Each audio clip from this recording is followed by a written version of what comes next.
প্রিয় ছাত্রছাত্রী, কেমন আছো? আশা করি সকলে ভালো আছো। আজকে চলে এসেছি তোমাদের কাছে আজকে কতগুলি গুরুত্বপূর্ণ প্রশ্ন নিয়ে। তো যারা food SI, KP, WBP, WBCS ক্লার্কশিপের পরীক্ষা দিচ্ছ তাদের জন্য খুবই গুরুত্বপূর্ণ কতগুলি জিকে প্রশ্ন। তো চলো দেরি না করে শুরু করে দিই। দেখো আজকের গুরুত্বপূর্ণ প্রশ্ন। 1 নম্বর প্রশ্নটা কি বলছে?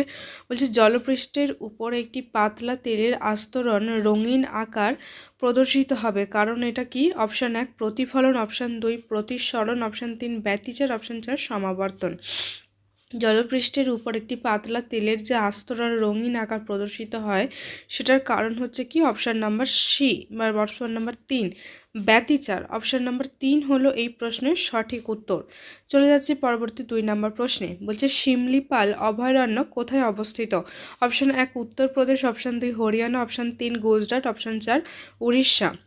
তো শিমলিপাল অভয়ারণ্য অবস্থিত কোথায়? অপশান নাম্বার 4 উড়িষ্যায় অবস্থিত। অপশান নাম্বার 4 হলো এই প্রশ্নের সঠিক উত্তর। পরবর্তী 3 নম্বর প্রশ্ন বলছে টিএনটি কোন কাজে ব্যবহৃত হয়? অপশান 1 ওষুধ প্রস্তুতিতে, অপশান 2 রজন শিল্পে, অপশান 3 বিস্ফোরক হিসেবে, অপশান 4 জীবাণুনাশক হিসেবে। তো টিএনটি ব্যবহৃত হয় কিসের ক্ষেত্রে? বিস্ফোরক হিসেবে। অপশান নাম্বার 3 হলো এই প্রশ্নের সঠিক উত্তর। পরবর্তী 4 নম্বর প্রশ্ন বলছে নাতিশীতোষ্ণ তৃণভূমি ডাউন্স অবস্থিত কোন মহাদেশে? Option 1 Uttar Pradesh, option 2 Oceania, option 3 Europe, option 4 হচ্ছে আফ্রিকা। এই প্রশ্নের সঠিক উত্তর হবে অপশান নাম্বার 2 ওশিয়ানিয়া। নাতিশীতোষ্ণ তৃণভূমি ডাউন্স অবস্থিত ওশিয়ানিয়ায়। অপশান নাম্বার 2 হলো এই প্রশ্নের সঠিক উত্তর।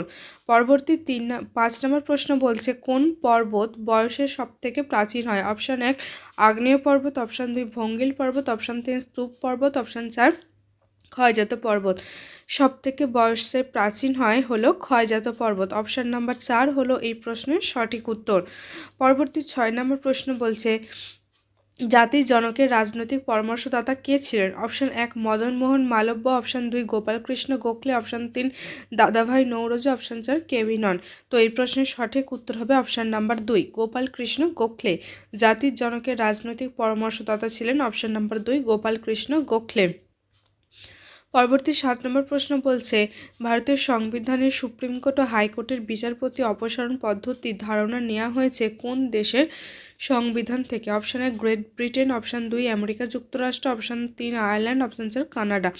তো ভারতের সুপ্রিম কোর্ট ও হাইকোর্টের বিচারপতি অপসারণের পদ্ধতির ধারণা নেওয়া হয়েছে আমেরিকা যুক্তরাষ্ট্র থেকে। অপশান নাম্বার 2 হলো এই প্রশ্নের সঠিক উত্তর। পরবর্তী প্রশ্ন বলছে কোন আলোর বিক্ষেপণ সবথেকে কম? অপশান 1 বেগুনি আলোর, অপশান 2 নীল আলোর, অপশান 3 লাল আলোর, অপশান 4 সাদা আলোর। তো যে কোন আলোর বিক্ষেপণ কম? এই প্রশ্নের সঠিক উত্তর হবে অপশান নাম্বার 3 লাল আলোর। অপশান নাম্বার 3 হলো এই প্রশ্নের সঠিক উত্তর। পরবর্তী প্রশ্ন বলছে পৃথিবীতে সর্বশেষ স্বাধীনতাপ্রাপ্ত দেশ কোনটি? অপশান 1 দক্ষিণ সুদান, অপশান 2 পূর্ব Timor, option 3 Fiji, option 4 Mongolia. সর্বশেষ স্বাধীনতাপ্রাপ্ত দেশ হলো অপশান নাম্বার 1 দক্ষিণ সুদান। পরবর্তী 10 নম্বর প্রশ্ন বলছে অম্বুডসম্যান প্রতিষ্ঠানের সূত্রপাত হয়েছিল কোথায়? Option 1 Denmark, option 2 Switzerland, option 3 Sweden, option 4 France. তো এই প্রশ্নের সঠিক উত্তর হবে অপশান নাম্বার 3 সুইডেনে।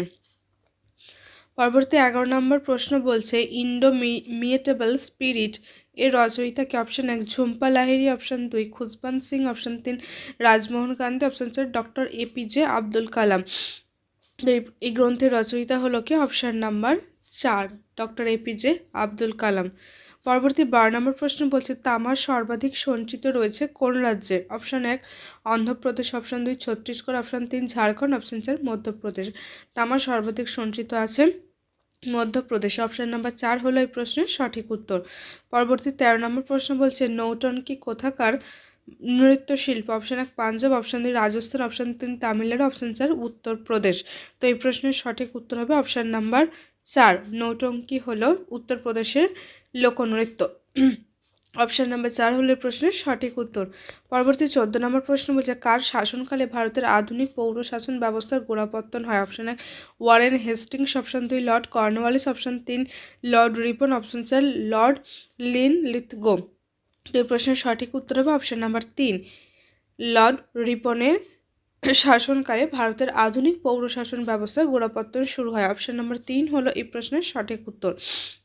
পরবর্তী 15 নম্বর প্রশ্ন বলছে ডুমা হলো ড্যাশের সংসদ? Option 1 Russia, option 2 Japan, option 3 চীন, অপশন 4 ইরান। তো এই প্রশ্নের সঠিক উত্তর হবে অপশন নাম্বার 1, ডুমা হলো রাশিয়ার সংসদ। অপশন নাম্বার 1 হলো এই প্রশ্নের সঠিক উত্তর। পরবর্তী 16 নম্বর প্রশ্ন বলছে কোন পঞ্চবার্ষিকী পরিকল্পনাতে ভারতের স্বনির্ভর এবং সহ উৎপাদক অর্থনীতি হিসাবে প্রতিষ্ঠার প্রাথমিক লক্ষ্য ছিল? অপশন 1 প্রথম পঞ্চবার্ষিকী পরিকল্পনা, অপশন 2 দ্বিতীয় পঞ্চবার্ষিকী পরিকল্পনা, অপশন 3 তৃতীয় পঞ্চবার্ষিকী পরিকল্পনা, অপশন 4 চতুর্থ পঞ্চবার্ষিকী পরিকল্পনা। তো এই প্রশ্নের সঠিক উত্তর হবে অপশন নাম্বার 3, তৃতীয় পঞ্চবার্ষিকী পরিকল্পনা। পরবর্তী প্রশ্ন বলছে সৌদি আরবের রাজধানীর নাম কি? Option 1 Mecca, option 2 Riyadh, option 3 Medina, option 4 Dubai. তো এই প্রশ্নের সঠিক উত্তর হবে অপশন নাম্বার 2 রিয়াদ।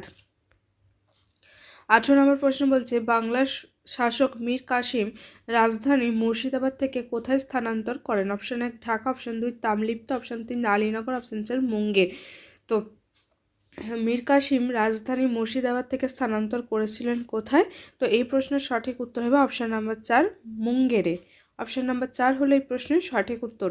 পরবর্তী 19 নম্বর প্রশ্ন বলছে একটি স্টিম ইঞ্জিনে রূপান্তরিত হয়? অপশন 1 রাসায়নিক থেকে শব্দ শক্তি, অপশন 2 বৈদ্যুতিক শক্তি থেকে শব্দ শক্তি, অপশন 3 যান্ত্রিক শক্তি থেকে তাপ শক্তি, অপশন 4 তাপ শক্তি থেকে যান্ত্রিক শক্তি। তো এই প্রশ্নের সঠিক উত্তর হবে অপশন নাম্বার 4 তাপ শক্তি থেকে যান্ত্রিক শক্তি। পরবর্তী 20 নম্বর প্রশ্ন বলছে মেঘালয়ের মালভূমির সর্বোচ্চ শৃঙ্গের নাম কি? Option 1 Nokrek, option 2 Shillong, option 3 Mirik, option 4 কোনোটিই নয়। তো এই প্রশ্নের সঠিক উত্তর হবে অপশন নাম্বার 2 শিলং। মেঘালয় মালভূমির সর্বোচ্চ শৃঙ্গ হলো শিলং। অপশন নাম্বার 2 হলো এই প্রশ্নের সঠিক উত্তর। পরবর্তী 21 নম্বর প্রশ্ন বলছে কবে মেদিনীপুর জেলা বিভক্ত হয়ে পূর্ব মেদিনীপুর এবং পশ্চিম মেদিনীপুর নামে পৃথক জেলা গঠিত হয়? অপশন 1 2001, অপশন 2 1998, অপশন 3 2009 এবং অপশন 4 2002। তো এই প্রশ্নের সঠিক উত্তর হবে 2002 সালে পূর্ব মেদিনীপুর এবং পশ্চিম মেদিনীপুর নামে দুটো পৃথক জেলা গঠিত হয়। আর অপশন নাম্বার 4 হলো এই প্রশ্নের সঠিক উত্তর। 22 নম্বর প্রশ্ন বলছে জিওলজিক্যাল সার্ভে অফ ইন্ডিয়া স্থাপিত হয় কত সালে? Option 1 1869, option 2 1851, option 3 1903, option 4 1954। তো এই প্রশ্নের সঠিক উত্তর হবে অপশন নাম্বার 2 1851 সালে। পরবর্তী 23 নম্বর প্রশ্ন বলছে কে ভারতের সিভিল লিবার্টি ইউনিয়ন গঠন করেন? অপশনগুলো কি বলছে? অপশন 1 বলছে সুভাষচন্দ্র বসু, অপশন 2 বাল গঙ্গাধর তিলক, অপশন 3 জওহরলাল নেহেরু, অপশন 4 রাজেন্দ্র প্রসাদ। তো এই প্রশ্নের সঠিক উত্তর হবে অপশন নাম্বার 3 জওহরলাল নেহেরু। পরবর্তী প্রশ্ন বলছে নদী খাতের গভীরতম অংশকে কি বলে? অপশন 1 পুল, অপশন 2 রিফিল, অপশন 3 থালোয়েক, অপশন 4 নদী খাত। তো এই প্রশ্নের সঠিক উত্তর হবে অপশন নাম্বার 3 থালোয়েক। 25 নম্বর প্রশ্ন বলছে নিচের কোনটি ভারতের প্রথম মিউচুয়াল ফান্ড ছিল? Option 1 bond fund of India, option 2 dynamic bond fund, option 3 unit trust of India, option 4 union trust of India. তো এই প্রশ্নের সঠিক উত্তর হবে option number 3 unit trust of India. Option number 3 হলো এই প্রশ্নের সঠিক উত্তর। পরবর্তী 26 নম্বর প্রশ্ন বলছে ভারী জল কি? অপশন 1 বৃষ্টির জল, option 2 pH 7, option 3 tritium oxide, option 4 deuterium oxide. তো ভারী জল হলো সেটার উত্তর হবে সঠিক উত্তর কি? Option number 4 deuterium oxide. Option number 4 হলো এই প্রশ্নের সঠিক উত্তর। পরবর্তী 27 নম্বর প্রশ্ন বলছে কোন কমিশন পাঞ্জাব ও হরিয়ানা দুই রাজ্যে বিভক্ত করার সুপারিশ করেছিল? অপশন 1 ধর commission, option 2 Das commission, option 3 Shah commission, option 4 মহাজন কমিশন। তো এই প্রশ্নের সঠিক উত্তর হবে অপশন নাম্বার 3 শাহ কমিশন।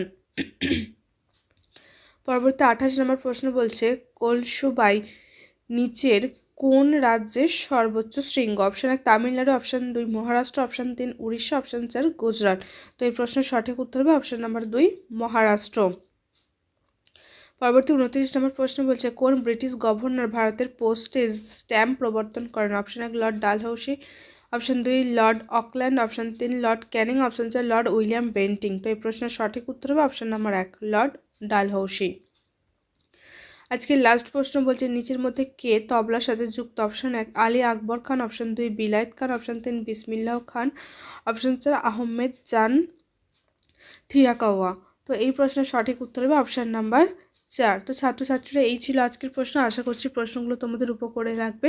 যদি ভালো লেগে থাকে ভিডিওটা তাহলে অবশ্যই একটি লাইক করো এবং কমেন্টে জানিও কেমন লেগেছে। এবং যারা এখনও পর্যন্ত আমার পালকুমার স্টাডি চ্যানেলটিকে সাবস্ক্রাইব করে তারা অবশ্যই আমার চ্যানেলটিকে সাবস্ক্রাইব করে আমার পাশে থেকো। সকলের সাথে দেখা হচ্ছে পরের কোনো ভিডিওতে। সকলে ভালো থেকো, সুস্থ থেকো। ধন্যবাদ।